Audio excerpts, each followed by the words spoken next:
Welcome to this video on transformations of quadratic graphs.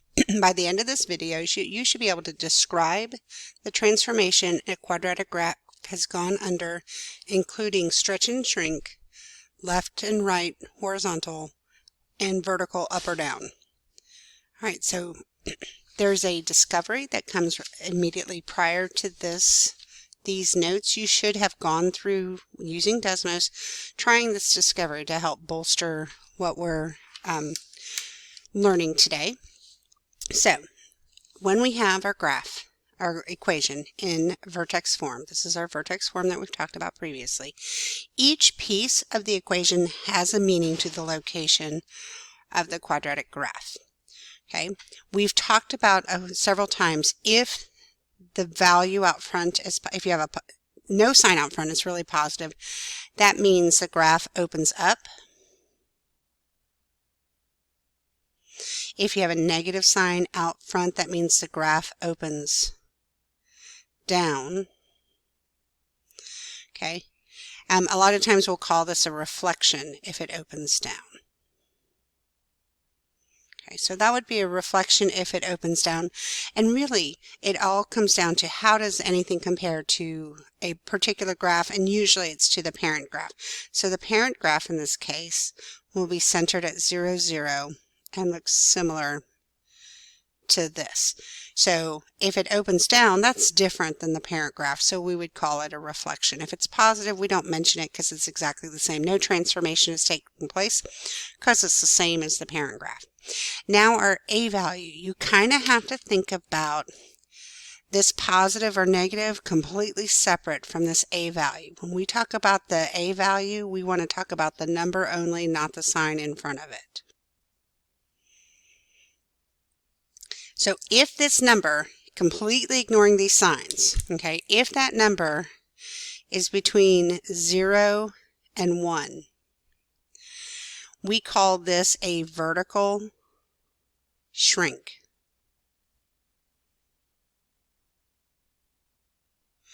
If the number for A, when you ignore the sign, is between 0 and 1, it's called a vertical shrink. And what that means is your graph will get wider than the parent. Okay.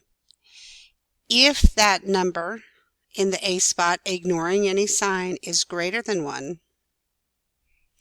we call that a vertical stretch.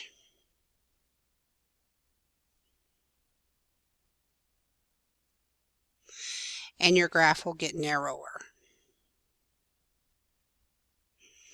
Okay, so a shrink will make the graph wider, a stretch will make the graph narrower. Okay, we talked about previously how H and K are the vertex.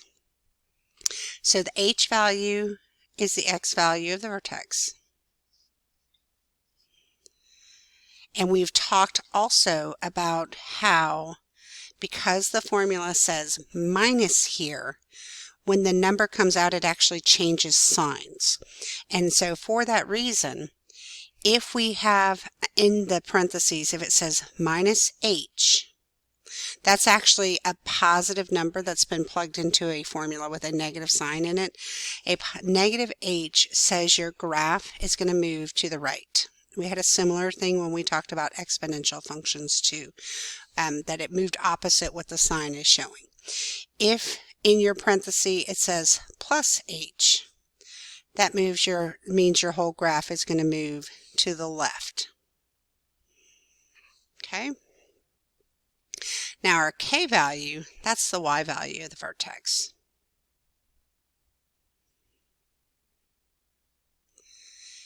If it says plus K, notice the formula here is positive anyhow. That means the signs don't change. So if it's plus K, that means the whole graph will move up.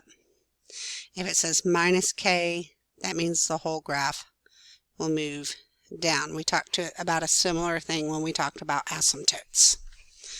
All right, and so really, when we're talking about our left and right, we're saying, how did the vertex move compared to the origin? And so your vertex tells you how far left or right you move and how far up and down you move. So we're going to identify the vertex and describe the transformations from this parent graph. So compared to this x squared, what's changed? Okay, so this is in vertex form, so we can see our vertex pretty clearly. The vertex here is 5, -3. Now, remember, the parent graph is at 0, 0. So for this equation to get the vertex to 5, -3, that 5 is positive. Well, a positive x value moves to the right. And the -3 is a y value, and a negative y value means it moves down. Okay, so we're saying this graph moved 5 right and down 3 compared to the parent graph. Okay, now when I do transformations, I like to start on the left of the equation and work across and make my comparisons. So for our first step, we see a 4 here. There's no 4 in front of the x squared term. Okay, so that's your a value. If your a value is greater than 1, it's called a vertical stretch. So we're going to say vertical stretch by 4. Okay, then we're going to move in. Now we're into this parenthesis. We just said if that's a -5, it comes out as +5. So the whole graph will move right 3. And then the next thing I encounter is this y value. It's negative, so that means the whole graph will move. So this is down 3. This is right 5 because the x value is 5, sorry. All right. Let's try it again, and hopefully I won't make a mistake in speaking. First, let's identify the vertex. -2, -3. Okay. The x value is negative, which means it's going to go left 2. The y value is negative, which means it's going to go down 3. Okay, so let's go back and start on the left and compare to our parent graph right here at x squared. We have a negative sign out front. This does not have a negative sign out front. So remember, if there's a negative sign out front, it opens down, which means there's a reflection. So we'll call it a reflection.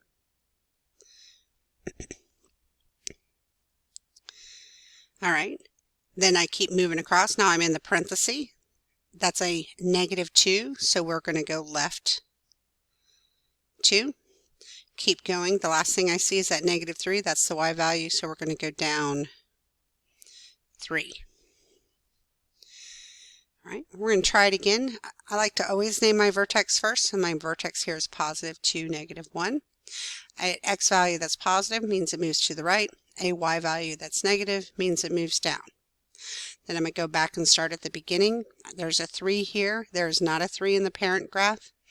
Remember, that's your a value. If your a value is greater than 1, it's called a vertical stretch. So we're going to call this a vertical stretch by 3. That means our graph, this new graph is skinnier than the parent graph, is what that means. Okay. Keep working across. Now we're in the parenthesis. That's a +2, so we're going to move right 2. And then a -y means go down. So we're going to go down 1. Okay, let's keep trying, see how we're doing. Okay, this one, do you notice how it doesn't have parentheses like these other equations? When that happens, that means the x value of your vertex is just 0. You could always put it into Desmos to double check it, but the x value of your vertex is 0, and this is telling you the y value at -4. So we're not moving at all left or right. So if you're not changing from the parent graph, we don't talk about it. So it's not any different than the parent graph there, but it is going to move down 4 because our y value is negative. So we're going to go back. Notice the a value here is 2. So if your a value is greater than 1, that means we have a vertical stretch. So this is a vertical stretch by 2. Keep walking. This is the same as the parent. It doesn't move left or right at all, but then the whole graph is going to move down 4. Okay, let's try one more all together, and I'm going to have you try this last one on your own.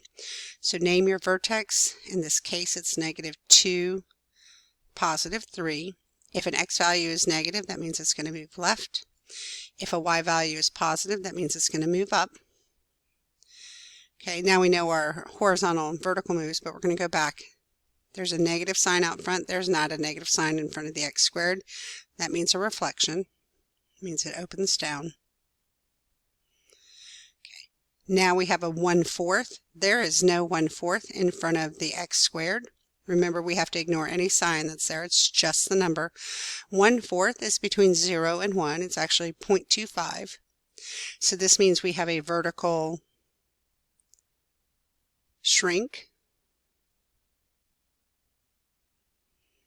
by 1/4. A shrink means your graph will be wider than the parent.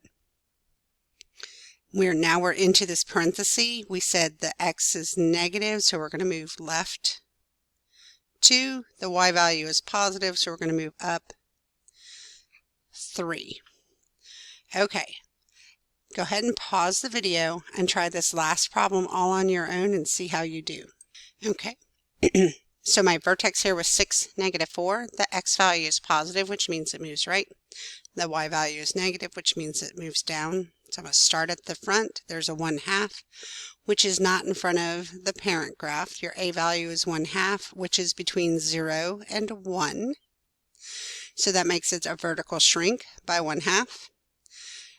Now I've already talked about that transformation. I look at the x's. The x is going to move right 6.